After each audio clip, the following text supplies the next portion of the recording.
घटोत्कच महाभारत का एक बहुत शक्तिशाली और वीर योद्धा था।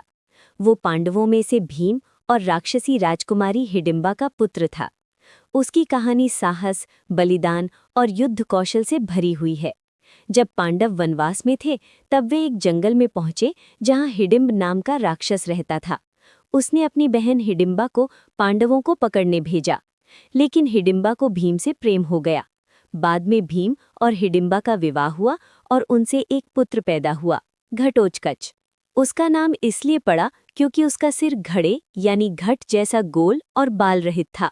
घटोत्कच आधा मानव और आधा राक्षस था, इसलिए उसमें अद्भुत शक्तियां थीं। आकाश में उड़ सकता था, अपना आकार छोटा बड़ा कर सकता था, मायावी युद्ध यानी जादुई भ्रम में निपुण था। रात में उसकी शक्ति कई गुना बढ़ जाती थी। वो अपने पिता भीम और पांडवों का हमेशा सहायक रहा। कुरुक्षेत्र युद्ध के दौरान घटोत्कच ने कौरव सेना में भारी विनाश किया। विशेष रूप से रात के युद्ध में वो लगभग अजेय हो गया था।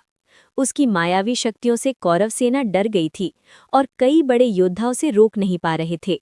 कौरव पक्ष के महान योद्धा कर्ण के पास एक दिव्य अस्त्र था, वासवी शक्ति, जिसे वो केवल एक बार इस्तेमाल कर सकता था। वो अस्त्र असल में अर्जुन को मारने के लिए बचाकर रखा गया था, लेकिन जब घटोत्कच ने कौरव सेना को नष्ट करना शुरू किया तब मजबूर होकर कर्ण ने वही दिव्य अस्त्र उस पर चला दिया। अस्त्र लगने पर घटोत्कच समझ गया कि उसकी मृत्यु निश्चित है। मरते समय उसने अपना शरीर विशाल बना लिया ताकि गिरते हुए वो कौरव सेना के हजारों सैनिकों को कुचल दे।